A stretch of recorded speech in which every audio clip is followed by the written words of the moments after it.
The Ring doorbell camera would later show exactly what happened that Saturday afternoon in December on Maple Ridge Drive in Fairfax, Virginia. A black family of 4 was putting up Christmas decorations on their front lawn, wreaths on the windows, candy canes along the driveway, string lights on the roof and around the porch. The kind of thing millions of families across America do every single year. Their neighbor, Linda Sweeney, watched from across the street. She had been watching them since the day they moved in 3 months earlier. And something about this family bothered her, something she could never quite explain without saying the quiet part out loud. What Linda did not know was that the man hanging lights on his roof that afternoon was Marcus Thompson, the regional director of Homeland Security for the entire Mid-Atlantic region, one of the highest-ranking federal officials in the area, the man responsible for protecting millions of people from actual threats. And Linda Sweeney had just made the worst mistake of her entire life, a mistake that would cost her everything she owned, destroy her reputation, and leave her writing a check for $5.8 million. Before we continue, I would love to know where you are watching this from. Drop your country or city in the comments below. And if you are new here, please hit that subscribe button and turn on notifications. This story gets much worse before it gets better, and you do not want to miss a single detail. Marcus Thompson had spent 21 years in federal law enforcement. He started as a field agent right out of college, working counterterrorism cases along the East Coast. Over the years, he moved up through the ranks. He led task forces. He coordinated with the FBI, the CIA, and local police departments across 6 states. By the time he was 44 years old, he had been promoted to regional director, one of the most powerful positions in the Department of Homeland Security outside of Washington. He had received commendations from 3 different presidents. He had been personally thanked by the Secretary of Defense for his work preventing a major domestic threat that the public never even heard about. His security clearance was higher than most generals in the United States military. But if you met Marcus on a Saturday afternoon, you would never know any of that. He was the kind of guy who coached his daughter's soccer team on weekends. He grilled burgers for the neighbors when the weather was nice. He helped carry groceries for the older couple 2 doors down. His wife, Denise, was a pediatric nurse who worked at the local children's hospital. Their 2 kids, Maya and Jalen, were 12 and 9. Honor students. Maya played piano. Jalen was obsessed with rockets and wanted to be an astronaut. They were, by every measure, a normal, kind, hard-working American family. That December, they were celebrating their first Christmas in the new house. They had saved for years to buy it. 4 bedrooms, a big backyard, a quiet street in one of the nicest neighborhoods in Fairfax County. It was supposed to be a fresh start. Marcus had taken the weekend off to put up decorations with the kids. Jalen was helping him untangle the lights. Maya was arranging the candy canes along the driveway. Denise was inside making hot chocolate. It was the kind of scene you would see on a Hallmark Christmas card. None of them had any idea that their neighbor across the street was about to turn their holiday into a nightmare. Linda Sweeney was 61 years old. She had lived on Maple Ridge Drive for 22 years. She was the president of the Homeowners Association and had a reputation for being extremely particular about the appearance of the neighborhood. She had filed complaints about mailbox colors, grass height, and trash can placement. She was not a pleasant neighbor to have, but her behavior toward the Thompson family was different. It was targeted, it was relentless, and it was obvious to everyone on the street what was really driving it. The Thompsons were the first black family to move onto Maple Ridge Drive. Within the first week, Linda had called the HOA to question whether the family had actually purchased the home or whether they were renters. She left a note on their door asking them to keep their children quiet during the day, even though the kids were no louder than any other children on the block. She filed a complaint about their basketball hoop in the driveway, even though 3 other homes on the street had the exact same setup. She also complained about the Thompsons' trash cans being visible from the street on collection day, something every single household on the block did the exact same way. She reported their landscaping company's truck for parking on the street for 30 minutes during a routine lawn service. She even called code enforcement about a small American flag the kids had placed in a flower pot on the front porch, claiming it was an unapproved structure. Other neighbors on the street noticed what was happening. A couple who lived 3 doors down later told reporters they had never seen Linda act this way toward any other family in the 20 years they had lived on the block. Another neighbor said it was obvious from day one that Linda's problem was not with the house or the yard or the decorations. Her problem was with the people living in it. Marcus and Denise noticed the pattern early. They talked about it privately but decided to take the high road. They introduced themselves to Linda. They were polite. They waved when they saw her. Denise even brought over a plate of cookies during the first week as a welcome gesture. Linda took the cookies, closed the door without saying thank you, and filed another complaint the next morning. They did everything right. Linda did not change. On that Saturday afternoon in December, she walked across the street while Marcus and the kids were hanging lights. She did not say hello. She did not wave. She walked straight up to Marcus and told him the lights were too bright and they violated HOA guidelines. Marcus smiled and told her politely that he had checked the guidelines before buying the lights and everything was within the rules. He even offered to show her the exact page in the HOA handbook. Linda did not care about the handbook. She told him the lights were suspicious. She said the blinking pattern looked like some kind of signal. She said she had seen things like this on the news and she knew what it meant.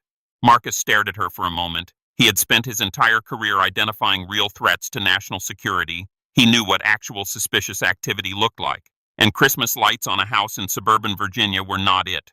He kept his composure and calmly told her that they were just Christmas decorations, same as the lights on every other house on the street. He suggested she go home and enjoy the holiday season. Then Linda said something that told Marcus everything he needed to know about what was really going on. She looked at him and said, "People like you don't belong on this street. I don't know where you got the money for this house, but I'm going to find out." The words hung in the air. Maya and Jalen were standing right there. They heard every word. Marcus looked at his children's faces and saw the confusion and hurt in their eyes. He took a breath and said very quietly, "You need to leave my property right now." Linda turned around and walked back across the street, but she was not done, not even close. 40 minutes later, 2 police officers pulled up in front of the Thompson house. Someone had called 911 to report suspicious activity. The caller claimed that the family at the address was installing surveillance equipment disguised as Christmas decorations and that she believed it could be related to terrorist activity. Let that sink in. She reported a black family putting up Christmas lights as a potential terrorist threat. Officers Ryan Mitchell and Sarah Vasquez stepped out of their patrol car and approached Marcus, who was still on the front lawn with his kids. Marcus saw them coming and immediately understood what had happened. He had dealt with situations like this before, just never as the target. Officer Mitchell asked Marcus if he lived at the address. Marcus said yes. Mitchell asked for identification. Marcus calmly pulled out his wallet and handed over his driver's license. He also handed them something else, his Department of Homeland Security credentials. Mitchell looked at the credentials. Then he looked at his partner. Then he looked back at the credentials. The expression on his face changed completely. He had been a patrol officer for 6 years and had never encountered a situation like this. He was standing in front of a man who outranked every law enforcement official in the county, and he had been sent there because someone thought Christmas lights were a security threat. Vasquez stepped closer and looked at the credentials herself. She asked Marcus what his role was. He told her calmly, "Regional Director, Mid-Atlantic Region, Department of Homeland Security." Vasquez closed her eyes for a second and shook her head slightly. She knew immediately that this call was going to cause problems for everyone involved, except for the man standing in front of her.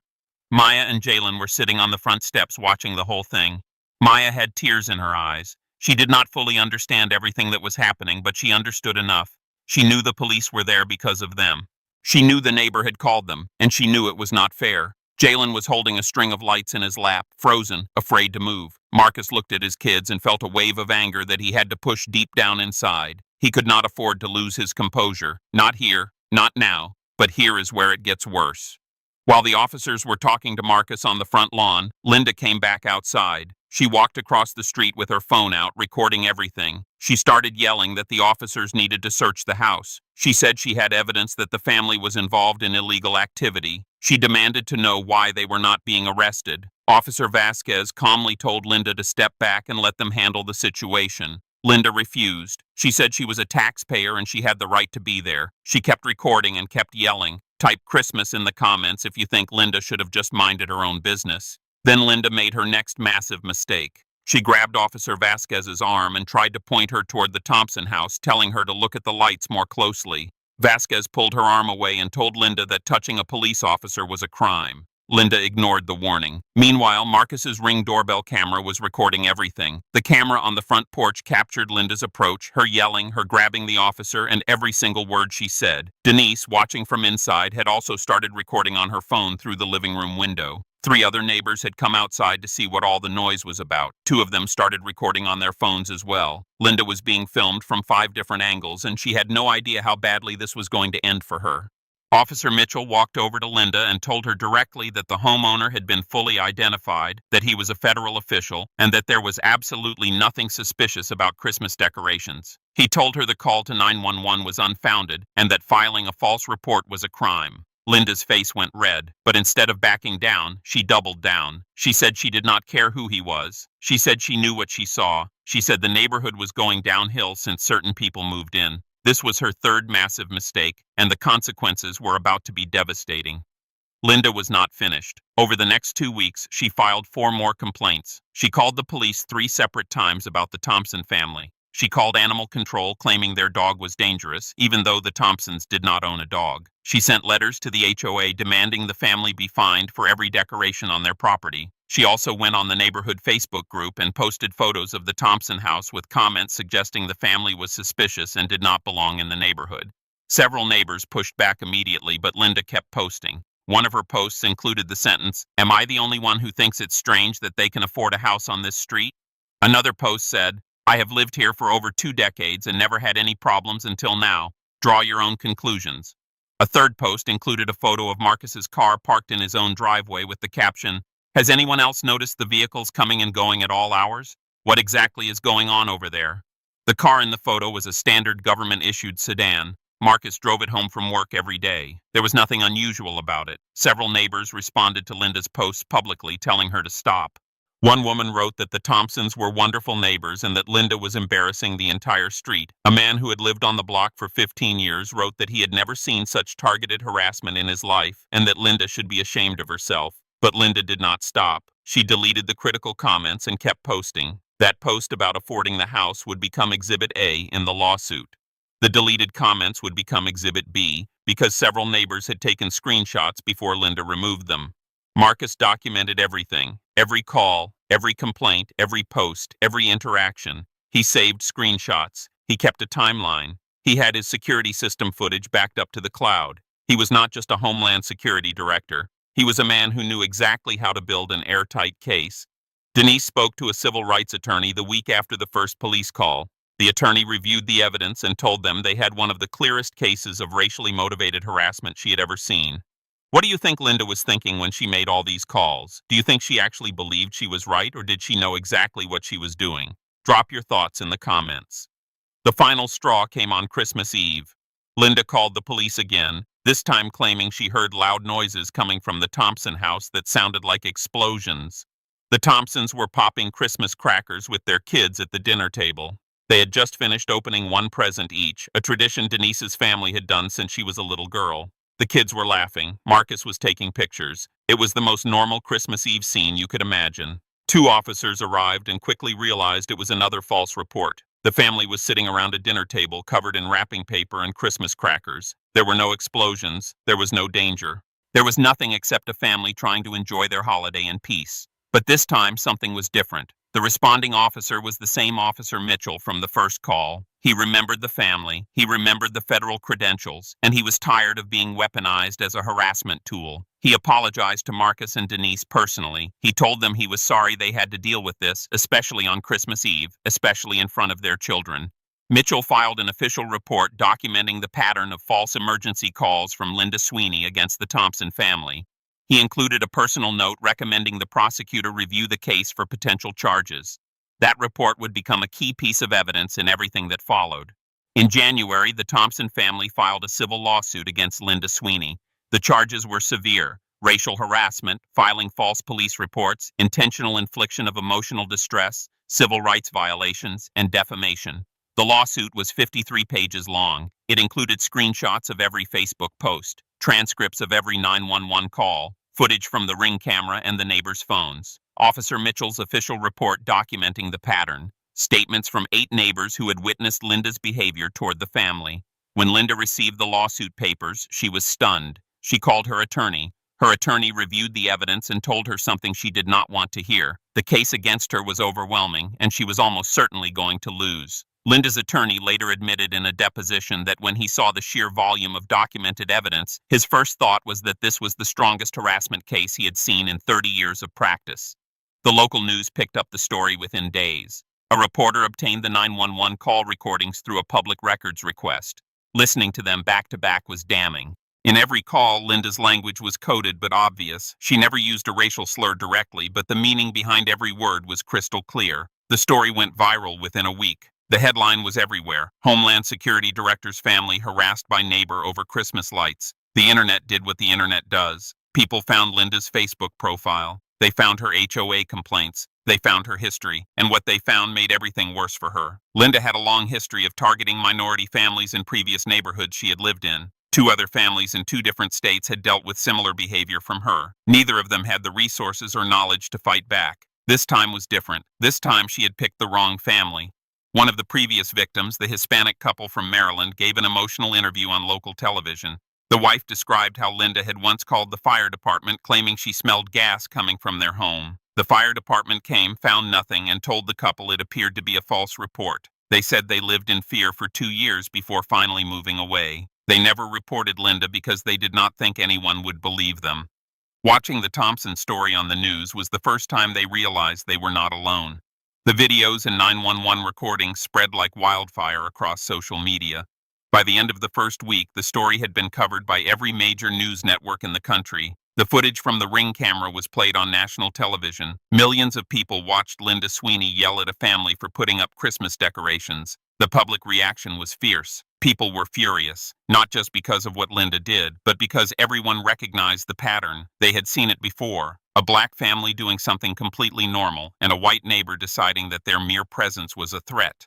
Linda's employer, a mid-size insurance company where she had worked as a senior claims adjuster for 14 years, released a statement saying they were aware of the situation and were conducting an internal review. 3 days later, Linda was fired. The company said her actions were inconsistent with their values of diversity and inclusion.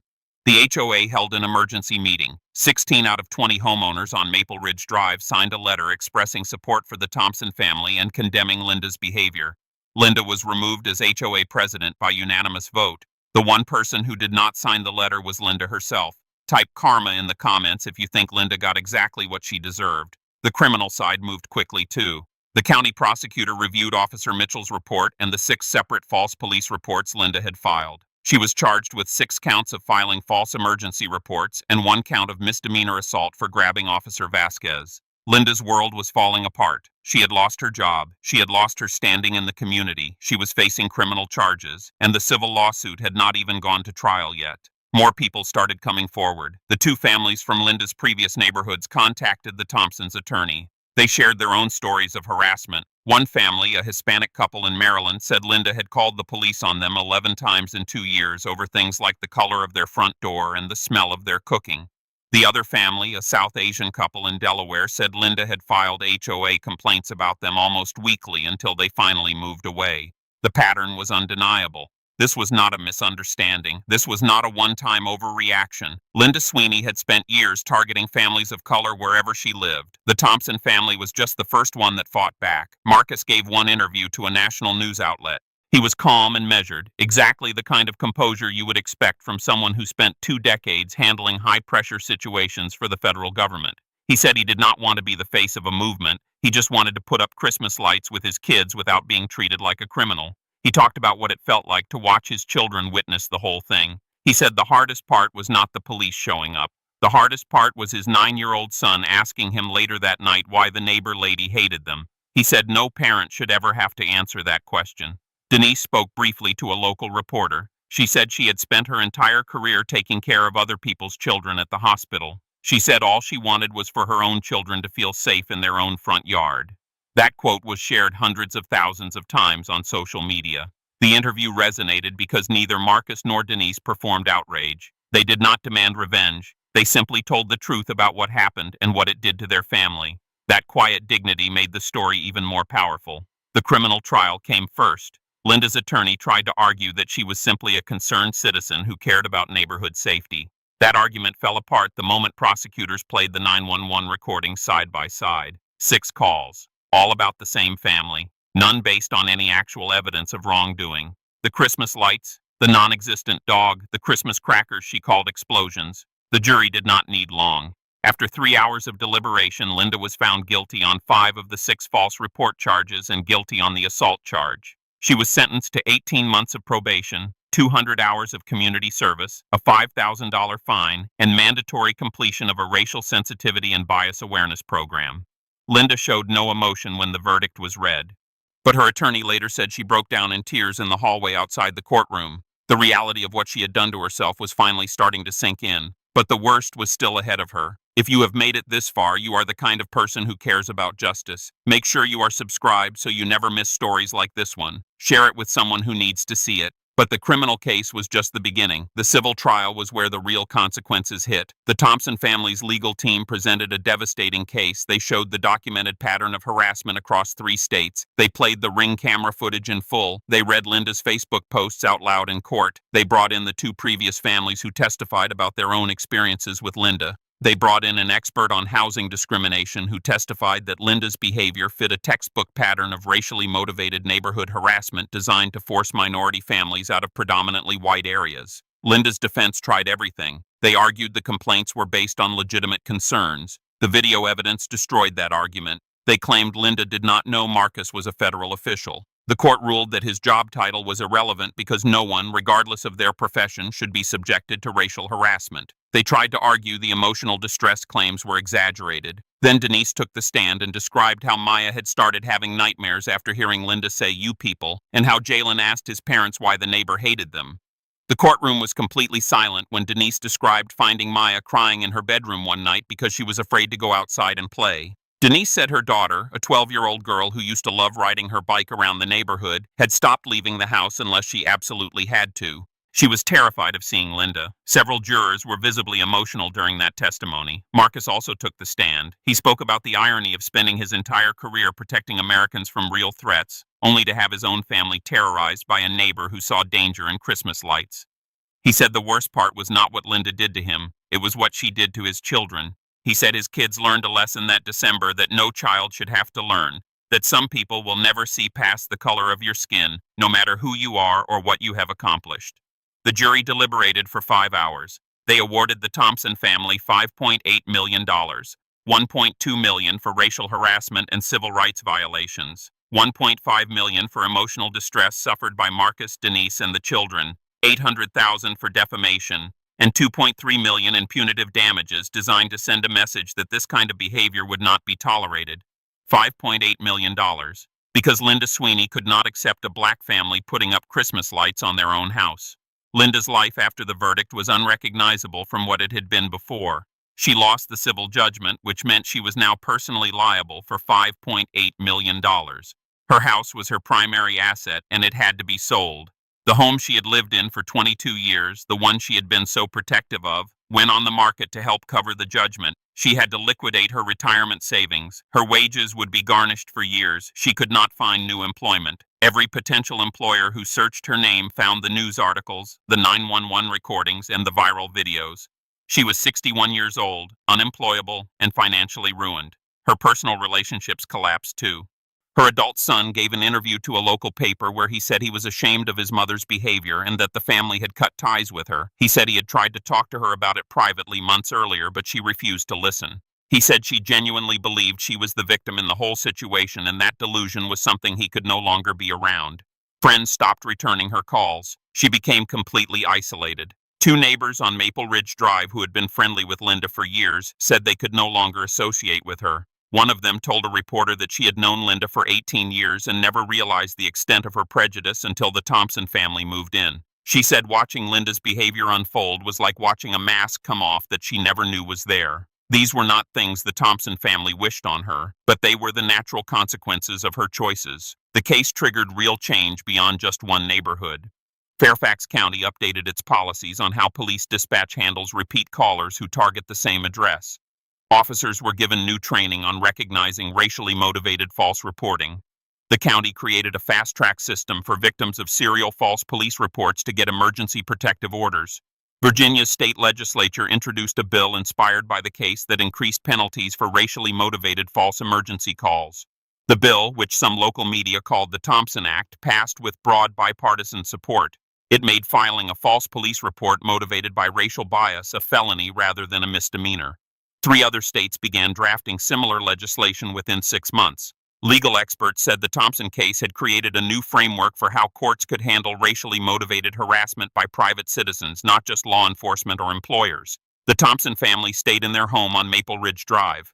They put up Christmas decorations again the following year. Their neighbors helped them do it. The story of what happened on Maple Ridge Drive is not just about one woman and one family. It is about what happens when prejudice disguises itself as concern, when bias hides behind phrases like neighborhood safety and property values and people like you. Marcus Thompson never wanted to become a symbol. He was just a dad putting up Christmas lights with his kids. He wanted to give them a nice holiday in their new home. That is all. But because of the color of his skin, a woman who had never spoken to him, who knew nothing about him, decided he was a threat. 21 years of protecting this country, commendations from presidents, a career dedicated to keeping people safe. And none of it mattered to Linda Sweeney. She saw a black man on Maple Ridge Drive, and she decided he did not belong there. That decision cost her $5.8 million, her home, her job, her relationships, and her reputation.